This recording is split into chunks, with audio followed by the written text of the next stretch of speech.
Hello दोस्तों, क्या हाल है आप सभी का। स्वागत है आपका शैडो स्लेव के चैप्टर 28 में। सनी के पास सिर्फ 4 हफ्ते थे ड्रीम रैम जाने की प्रिपरेशन के लिए, इसलिए वो बिल्कुल भी टाइम वेस्ट नहीं कर रहा था। रोज वो अपने आप को इतना पुश करता था कि बॉडी और माइंड दोनों लिमिट तक पहुंच जाते थे। उसका गोल सिंपल था, जितना हो सके उतना ज्यादा सीखना और स्ट्रॉन्ग बनना। दिन के टाइम सनी टीचर जूलियस के साथ ट्रेनिंग करता था। ये ट्रेनिंग नॉर्मल स्कूल वाली नहीं थी, यहाँ वो रियल सर्वाइवल स्किल्स सीख रहा था, जैसे जंगल में फायर कैसे जलानी है और इवन स्टार्स देखकर डायरेक्शन कैसे फाइंड करनी है। लेकिन ड्रीम रेल्म का प्रॉब्लम यही था कि वहाँ स्टार्स और कॉन्स्टेलेशंस फिक्स नहीं होते। हर जगह अलग स्काई होता है, कभी मून्स ज्यादा होते हैं कभी कम, और सन भी अनप्रेडिक्टेबल बिहेव करता है। फिर भी अगर नॉलेज हो तो इंसान अपना रास्ता ढूंढ सकता है। टीचर जूलियस का एक खास स्टाइल था, वो सिर्फ क्या नहीं बल्कि क्यों भी समझाते थे।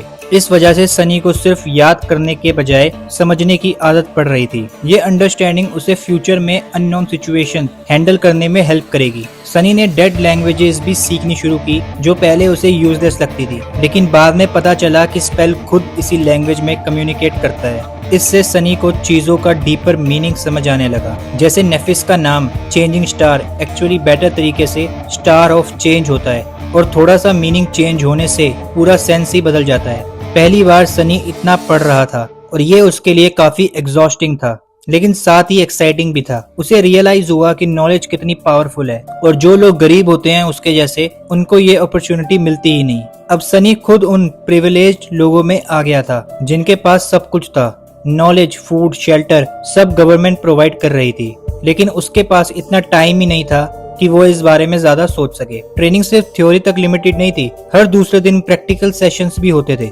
इवन वर्चुअल रियलिटी में भी फुल फिजिकल फीडबैक के साथ। इतनी मेहनत के बाद सनी हमेशा थक जाता था, लेकिन उसकी बॉडी रैपिडली स्ट्रांग हो रही थी। उसका स्टेमिना, स्ट्रेंथ और एजिलिटी सब इम्प्रूव हो रहे थे। उसकी बॉडी ऑलरेडी फर्स्ट नाइटमेयर के बाद पीक कंडीशन में आ चुकी थी, लेकिन अब वो उस पोटेंशियल को रियल स्ट्रेंथ में कन्वर्ट कर रहा था। रात के टाइम सनी अपनी शैडो के साथ एक्सपेरिमेंट्स करता था। उसकी शैडो इतनी इंडिपेंडेंट थी कि वो खुद जाकर दूसरे स्लीपर्स को ऑब्जर्व कर सकती थी।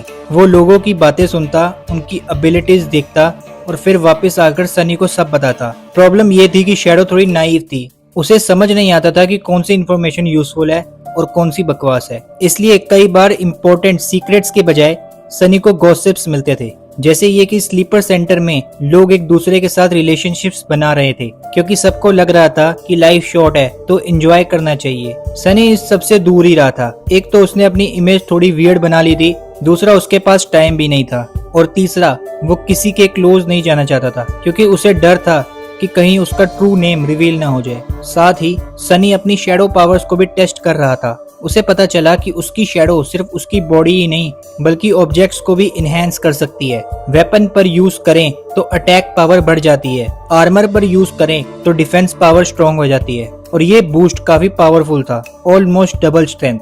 इसका मतलब ये था कि अगर सनी अपनी एबिलिटी सही तरीके से यूज करे तो वो एक कंप्लीट फाइटर बन सकता है, जिसमें अटैक, डिफेंस और यूटिलिटी सब कुछ हो।